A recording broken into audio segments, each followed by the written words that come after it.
Okay, third graders, so you have made it to the overview of chapters 1 through 3.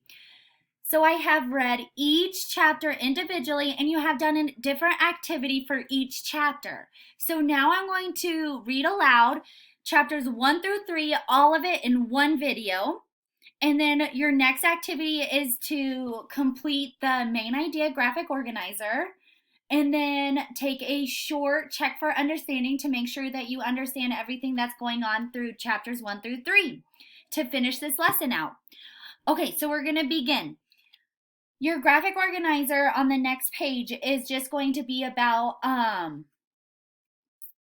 main idea of chapters 1 through 3. So as I read today, you're just going to be looking for the main idea and supporting details.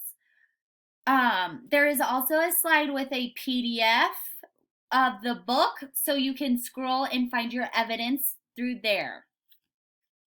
Okay, Below Deck, a Titanic story. Let's begin. Chapter 1. The Titanic was the biggest thing Grace had ever seen in her life. She stood by the harbor with her Auntie Nora, the two of them looking up at it. Well, this is where we'll have to say goodbye, said Auntie Nora. They were near the bottom of some stairs that had been placed against the side of the ship. Many people were climbing the stairs to an open door halfway up. Grace could see tears in Auntie Nora's eyes. This was hard for them. Auntie Nora was Grace's mother's big sister, and she had taken Grace in at 5 after Grace's parents had died. She had been a mother to Grace, and they were very, very close.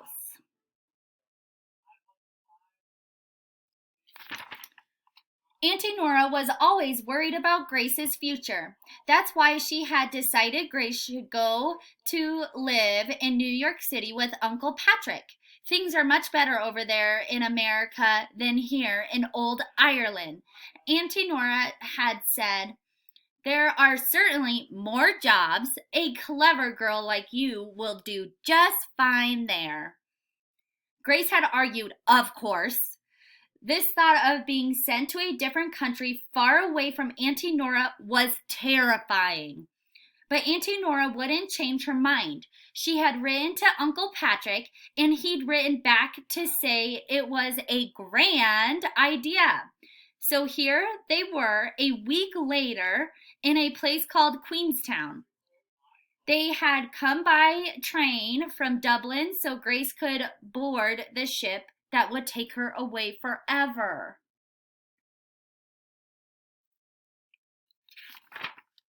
Now, Grace's eyes were filling with tears too, and she hugged Auntie Nora tight.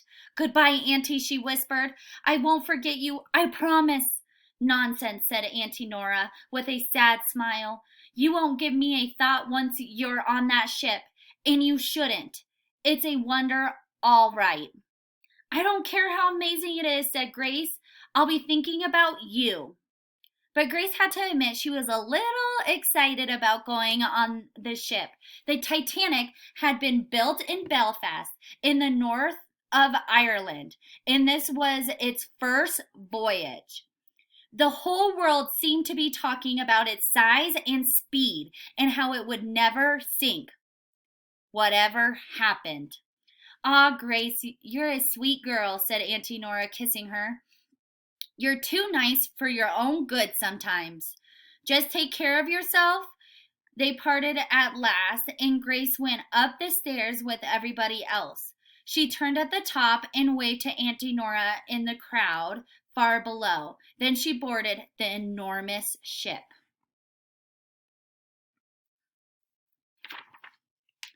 Chapter 2.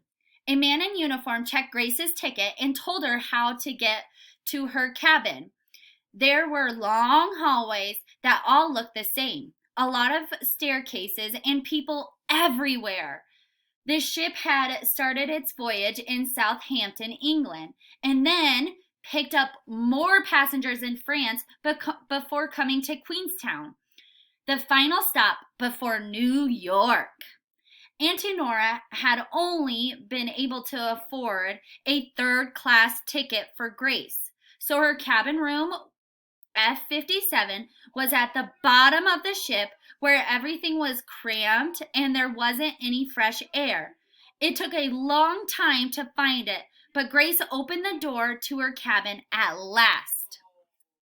The cabin had 6 bunks, 5 already occupied by a family. They seemed kind, but they spoke a different language, so Grace couldn't communicate with them. There was space under Grace's bunk for her suitcase. There wasn't much in it. Some clothes, a piece of paper with Uncle Patrick's address on it, and the photograph of Auntie Nora. Once she had settled in, Grace realized she was hungry and set off to find the third-class dining hall. The ship was even more amazing than she had imagined. There was just so much to see, so many decks and cabins and other rooms, and she soon got lost in the enormous maze of hallways and staircases. The second-class decks certainly seemed better than the third-class ones. Grace spotted a cabin with an open door and peered through as she went past. It was bigger than her own, and there were only 2 beds in it. They looked much more comfortable than the narrow metal bunks she would be sleeping in. Grace continued up the decks, curious to see more. But as she was about to go through a door, a man in uniform stopped her. He asked to see her ticket, and she said she wasn't allowed in the first class area.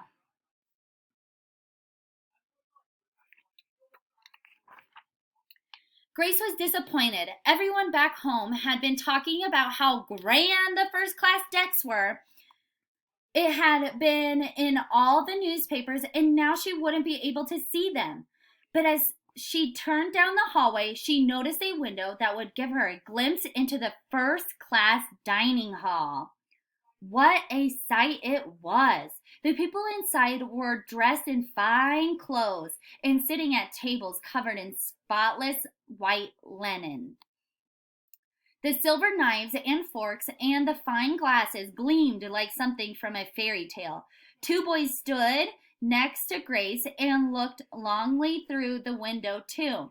She recognized them from the third-class decks. Eventually, one of them snuck in through the door, grabbed as much cake as he could from the cart, and then ran out again. Somebody at the table yelled, "Stop, thief!" and several stewardess came busting after the boys, but they were long gone.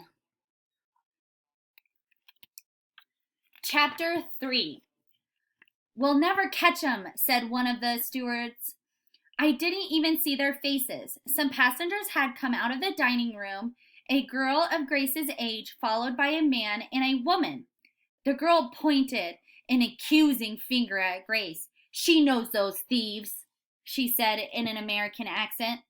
"They were together." Grace stood rooted to the spot, her cheeks burning. The steward grabbed Grace's arms. She tried to pull free, but his grip was too strong. "You better tell us where we can find your friends," he said, scowling at her. "I don't have a clue where they are," said Grace, "and they're not my friends." "You're lying," said the girl. "You were standing right there with them." Grace turned to her, suddenly feeling uncomfortable in her patched dress and her scuffed shoes. The girl's clothing looked brand new and probably cost a fortune. "Oh,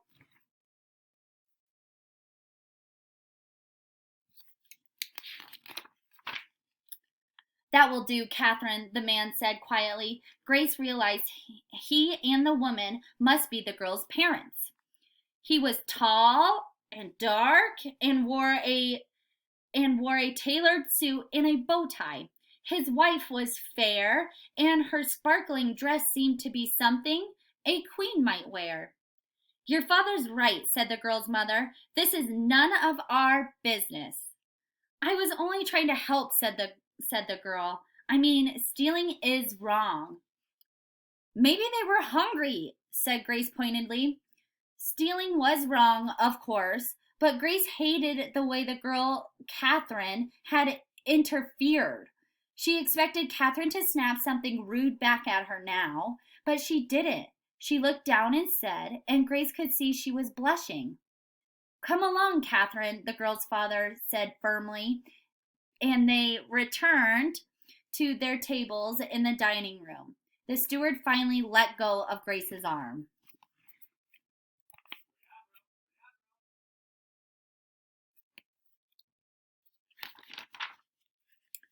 Go away, he hissed at her, and don't let me see you again.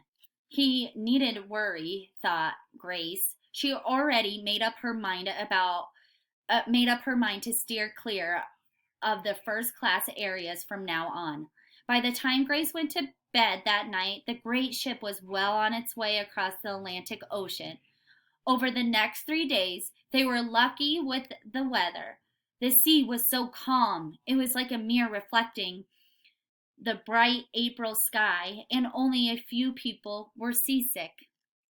Grace missed Auntie Nora terribly, but life on board was interesting, and she was excited about the future.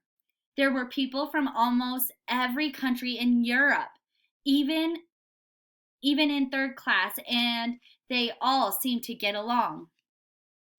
On the fourth evening, some third class passengers had a party. Grace went along and danced and sang with everyone else.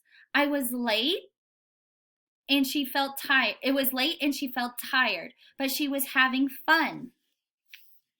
Suddenly, there was a sharp bump that threw Grace off balance, followed by a strange scraping noise. Everyone stopped dancing and looked at each other.